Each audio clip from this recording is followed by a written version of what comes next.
Allez bien, bonjour tout le monde, c'est Guillaume, on se retrouve aujourd'hui pour la suite du montage de la Porsche 911 GT1. Donc on s'était arrêté à l'étape numéro 4 avec la fixation de l'échangeur RR. Et donc on va poursuivre aujourd'hui sur la fixation des turbocompresseurs avec, je suppose, la ligne d'échappement. Et si on a le temps, on va également faire la partie courroie de distribution plus les petites durites là à droite à gauche, et ça sera terminé pour ce bloc moteur. Alors donc même constat que sur la vidéo précédente, les pièces sont chromées hein, donc de Tamiya, donc c'est plutôt pas mal au niveau de la couleur. Maintenant, je ne sais pas si je deviens, on va dire, extrêmement fou au niveau du détaillage, mais franchement, regardez, alors je vais faire comme ça.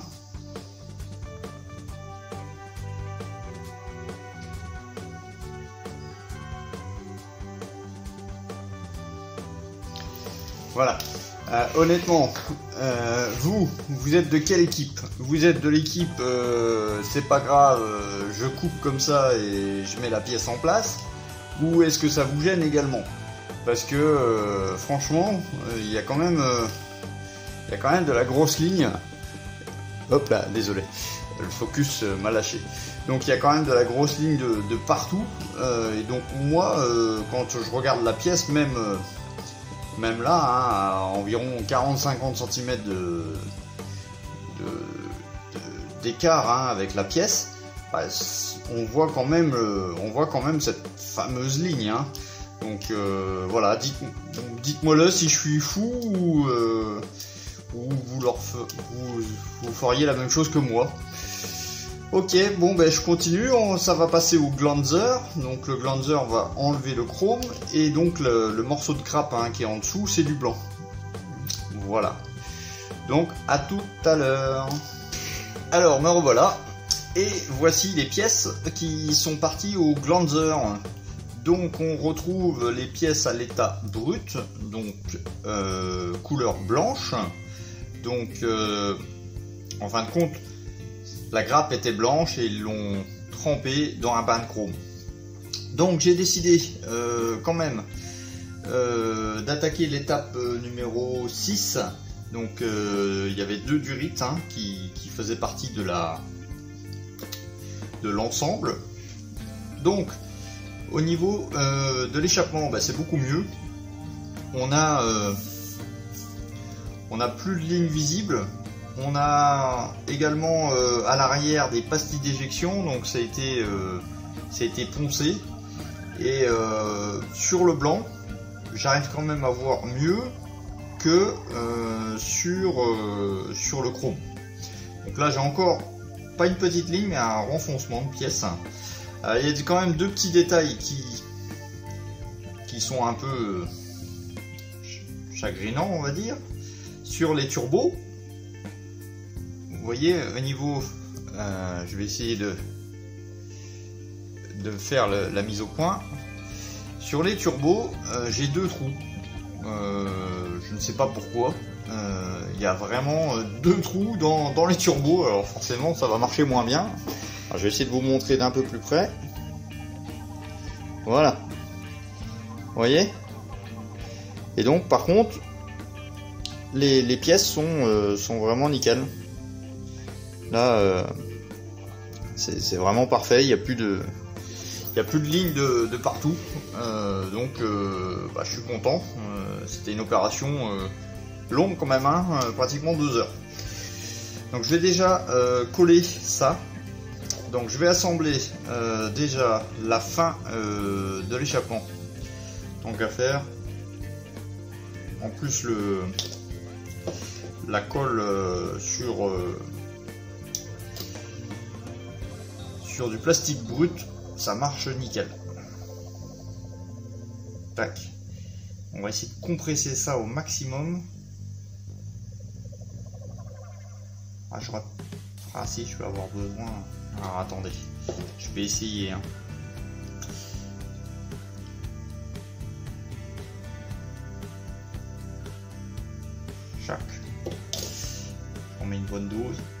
Alors aujourd'hui, vous ne verrez pas de peinture. Enfin, vous allez voir le résultat final, mais vous n'allez pas voir la peinture. Vous n'allez pas voir de session d'aérographe. J'ai fait ça sur la dernière vidéo. Donc aujourd'hui, c'est préparation de pièces, collage, assemblage. Voilà. Vous aurez comme ça un mélange. Bon, le mastic, c'était pas prévu. Hein. Bon, bah, c'est plutôt pas mal. Bon, de toute façon. Là, je vais passer un petit coup de ponçage, ça devrait aller. Donc, je vais passer le petit. Hop, donc je mets une petite dose. Et moi, comme il fait très très chaud, je dilue toujours le petit avec du lacquer thinner. Clac. Voilà, ça le rend un petit peu plus liquide, un petit peu plus fluide. Ensuite, je viens prendre un petit cure-dent, tac, et je vais appliquer directement ça sur ma pièce. Et donc là, en fait, j'ai un trou, mais j'ai aussi la pièce n'est pas, comment je peux dire, la pièce n'est pas plate, elle est creusée, un manque de matière. Voilà. Donc je vais essayer de rectifier ça, qu'on a un truc à peu près propre, hein, parce qu'un turbo avec un trou, c'est... Voilà, j'ai jamais vu ça. Je vais laisser sécher le mastic, puis je vais venir passer une couche d'après pour vérifier mon travail. Et donc je vous donne rendez-vous tout de suite. Voici les pièces apprêtées. Hein. Donc là j'ai choisi de l'apprêt noir. Ici c'est de l'apprêt Valero, étant donné que j'ai pas de couche métal au-dessus en peinture lac. Voilà. Donc j'ai passé en acrylique ici et de l'apprêt lac ici. J'ai également fait cette pièce là. Donc pareil en apprêt blanc ce coup-ci. J'ai également ces pièces là qui ont été apprêtées en noir, donc ça c'est des petites choses qui vont aller sur le turbo. Concernant les turbos, j'ai donc décapé la peinture et je suis venu boucher le trou à l'aide de mastic. Alors j'ai déjà fait une première passe, mais il y a encore un léger creux, donc je viens de repasser une deuxième couche, donc je vais attendre. Sur la ligne d'échappement, le raccord des deux pièces est maintenant nickel. Par contre, j'ai remarqué qu'il y avait deux pastilles d'éjection, alors je ne sais pas s'ils vont se voir. Donc dans le doute, j'ai remis un petit peu de putty là. Et il va falloir que je vienne poncer quand ça sera sec. Donc la suite du programme, c'est que je vais peindre ces pièces-là donc en noir satiné. Parce que ça, c'est la couleur qui ne bougera plus. L'autre pièce, celle-ci, va recevoir une couche de noir brillante, ainsi que cette pièce-là. Donc noir brillant, je vais utiliser la peinture lac de chez Mister Hobby, je l'aime bien celle-là. Ok, bon ben on se donne rendez-vous quand c'est fait. Alors voici le résultat de la couche noire brillante. Donc vous voyez, c'est vraiment un noir bien uniforme, bien propre, bien lisse. Vraiment c'est du caviar à l'aérographe ces peintures. Et on peut voir que mon défaut de turbo est maintenant corrigé. Donc j'ai repassé une couche de primeur, hein, bien entendu. Donc ça c'est le turbo, la ligne d'échappement. Donc il y a encore un tout petit peu une trace de pastille d'éjection, mais bon c'est à l'intérieur, donc je vais laisser comme ça. Donc je l'ai bien appuyé en fait le noir. J'ai également le noir satiné. Alors je vais vous montrer sur cette pièce là. Voilà, bon de toute façon c'est du noir. Tac. Vous voyez ça. Hop là. C'est vraiment le noir brillant là de chez Mister Hobby est vraiment parfait. Il n'y a pas d'autre mot. Le noir satiné. Tac. Le noir satiné. Hop, le voici. Donc on voit quand même une différence entre le noir satiné et le noir brillant. Donc maintenant je vais passer, bon je vais attendre encore un petit peu, mais je vais passer des couches métalliques. Donc couches métalliques chrome sur les turbos et les lignes d'échappement. Et donc je vais réutiliser la peinture de chez Radis Studio, hein. Donc c'est la référence S04.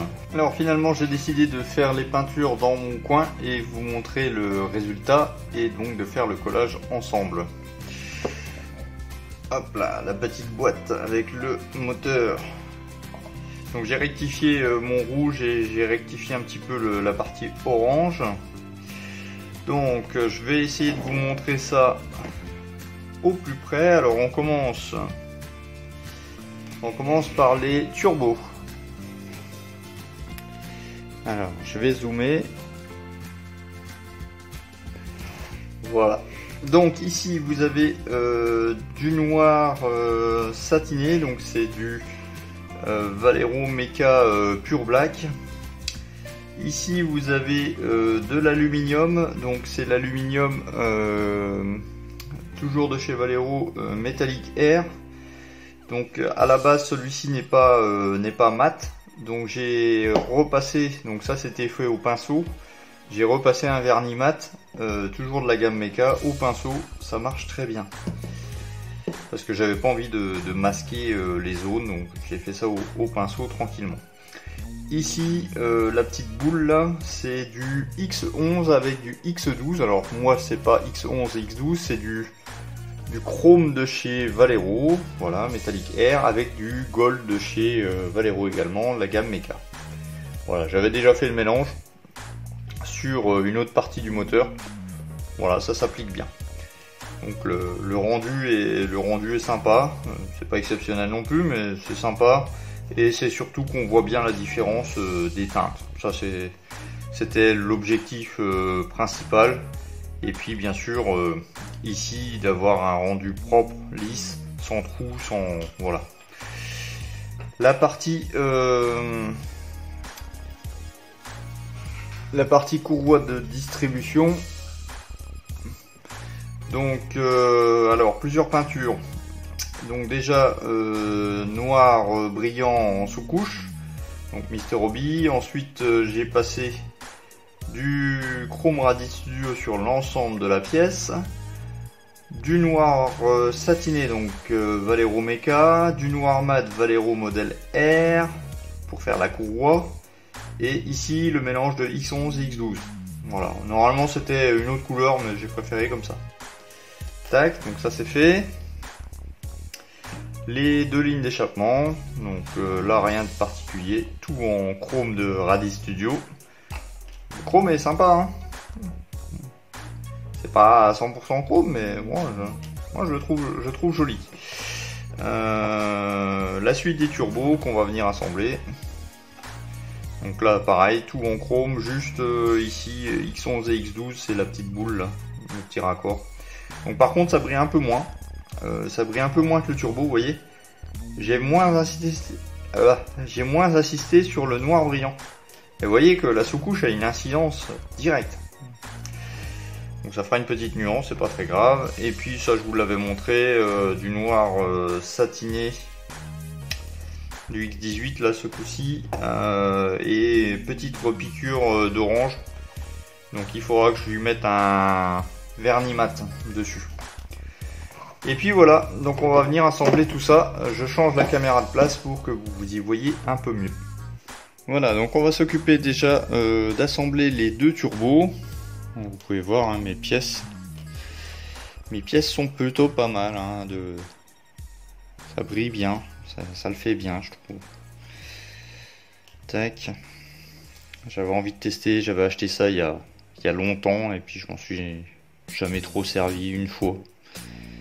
Tant qu'à faire, hein, au lieu de racheter des pots de peinture, on teste ceux-là qui existent. Donc, allez, avant d'attaquer la colle, il faut que je mette mes lunettes, déjà, ça c'est une première chose. Et puis il faut voir dans quel sens ça va. Alors, colle liquide.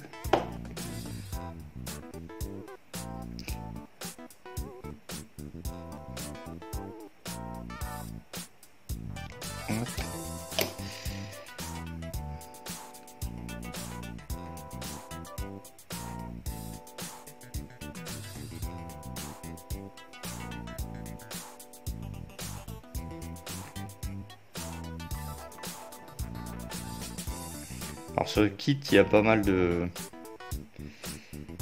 Comment dire? Pas mal d'interactions entre les pièces, je trouve. Il y a beaucoup de pièces qui viennent se greffer, entre guillemets. Alors, je vais remettre une petite couche là. Tac.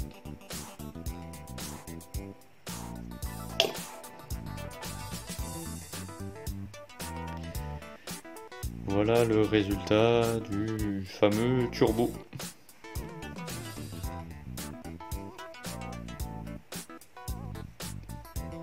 Ah ouais, donc ça vient là en fait.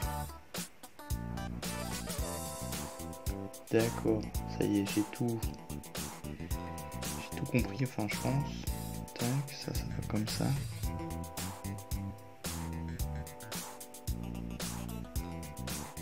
Ouais, exact. Il y a le raccord ici, ça c'est sûr.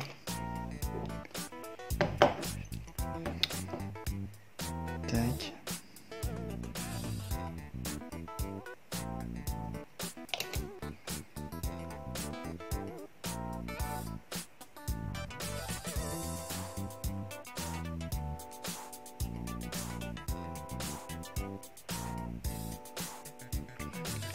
Ça vient s'encastrer là-dedans. Ouais, à mon avis, je vais couper. Ça va être encore un sacré bazar. Tac, donc ça c'est bon. Clac.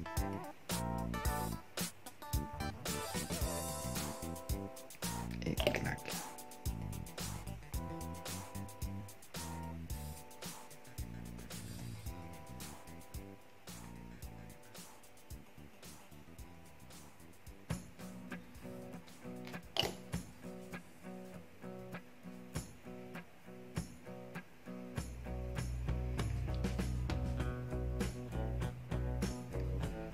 Alors, je suis au niveau des raccords de l'échappement. Et donc il faut venir passer à l'intérieur des tubulures. Ça bouge quand même. Hein.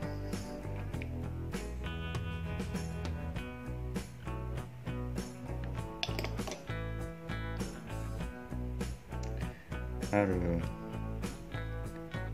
j'ai l'impression qu'il y a de la liberté dans l'échappement.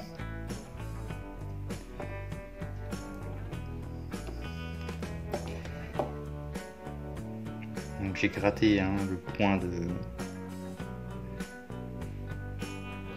J'ai gratté le point de collage.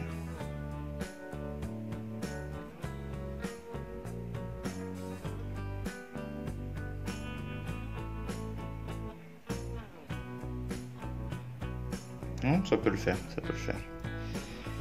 Voilà ce que ça donne. En fait, c'est relié au turbo et ça passe dans les... les triangles, et au-dessus il va y avoir encore une transmission. Oh la vache. Ah oui. Bon, allez, on fait le suivant. Alors regardez-moi la complexité du bazar. L'échangeur RR passe entre les triangles qui est relié au turbo, le premier corps du turbo, qui est connecté au deuxième corps du turbo, qui est connecté à la tubulure d'échappement.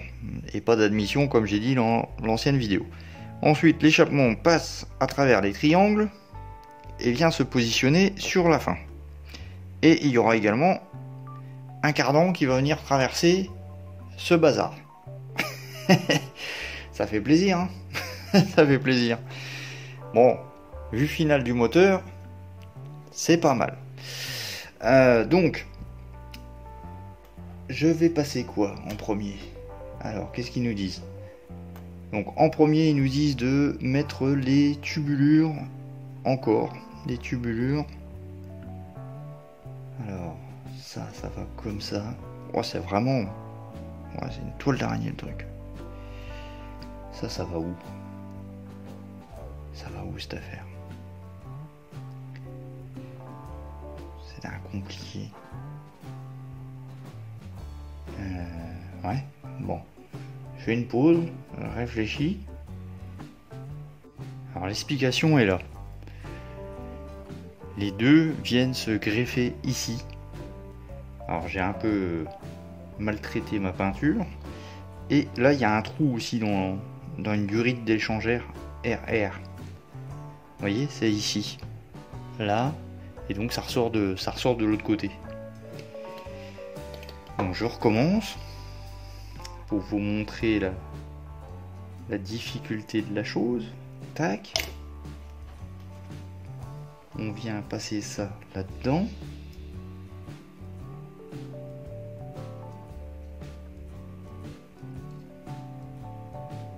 Tac. Comme ça. Et on vient enficher. On vient enficher ça dans la durite. Ou l'inverse. Tac.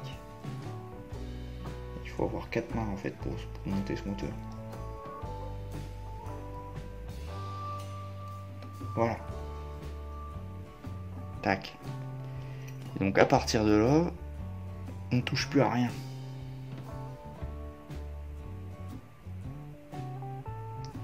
Ah, la colle liquide. Hein. Dès qu'on en met, clac, le noir il se barre. Hein. Bon ben voilà. Bon ça je referai une petite retouche pinceau. Voilà. Donc ensuite, on a des durites à mettre. Voilà, 2 durites. Et bien entendu, je ne me rappelle plus c'est laquelle. Alors ça va comme ça, d'accord. Et celle-là. Ah, voilà le bazar. Bon, coupure. Bon les gars, c'est de l'ingénierie. C'est un truc de fou. La durite, tac, elle vient se raccorder là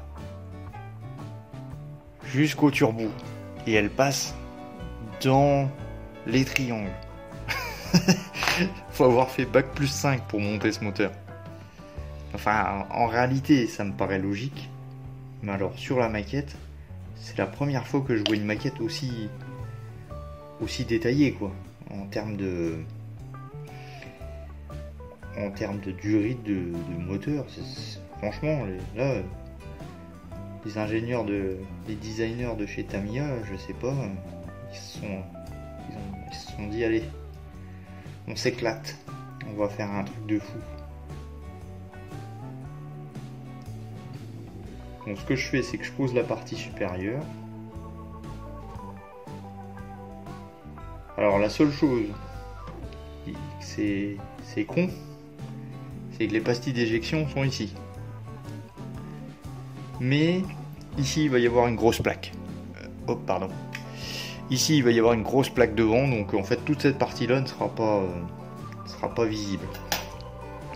Alors pourquoi détailler autant un moteur si cette partie-là n'est pas visible? Et des fois on se pose des questions. Hein. Et vous voyez, en fait, il y a l'autre côté, et il faut essayer d'arriver à remonter le turbo, mais il peut pas bouger parce que le turbo il est fixé de tous les côtés. On peut jouer sur peut-être quoi, même pas un demi-millimètre, c'est assez... Là l'ajustement n'est pas bon. Alors là il n'y a pas question que je sorte le mastic. Hein. Là c'est walou. Hein. Ah. Vous voyez, c'est franchement, c'est pas évident. Puis là je suis avec... Bon, j'ai gratté la peinture quand même.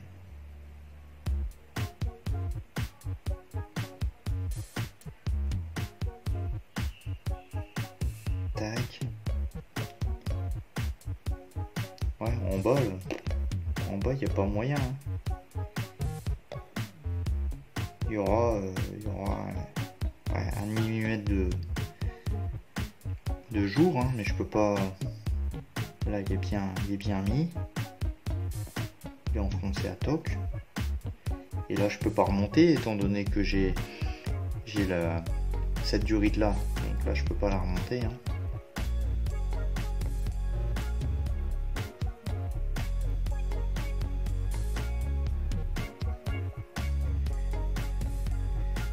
Ouais, bon, bah c'est tout. On va terminer. Alors celle-là, je crois que c'est la plus simple. C'est la plus simple à poser. Alors, je sors la grosse colle. Clac. Je crois que ça va être facile. Hop. Ouais, celle-là, il y a moyen. Oh oui, si celle-là, si ça pouvait être tous comme ça. Clac. Ben voilà. C'est fini pour l'étape numéro 5 et numéro 6 du moteur. Alors, bref résumé de cette vidéo. Mise en peinture des turbos. Les turbos sont composés de deux parties. Une première ici et une deuxième là. Ça vient s'emboîter l'un dans l'autre. Ensuite, l'échappement vient se mettre sur la continuité du truc, passe dans les triangles. Ces turbos sont reliés à l'échangeur RR qui reçoit également des barres de renfort. Ensuite, il y a deux durites qui viennent passer à travers ces barres de renfort qui sont reliées au turbo et à cette chose là.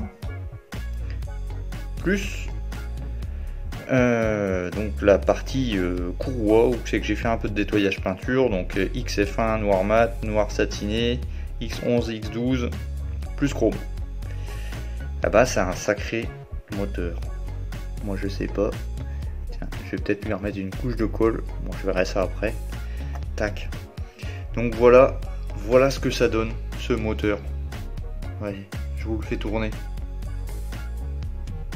C'est un sacré moulin. Franchement, une belle bête. Bon bah écoutez, je vous le laisse comme ça. Il me reste plus qu'à vous dire au revoir, à vous souhaiter une bonne journée, une bonne soirée, une bonne matinée. Si vous avez aimé cette vidéo, si vous aimez ce moteur, mettez-moi des pouces en l'air. Si vous voulez me soutenir au niveau de la chaîne, vous pouvez vous abonner, mais vous pouvez également me faire des dons sur Tipeee. Ça sera le bienvenu pour justement avoir des nouveaux kits ou des nouvelles choses à tester. Donc je vous remercie et on se dit à la prochaine. Ciao, bye bye.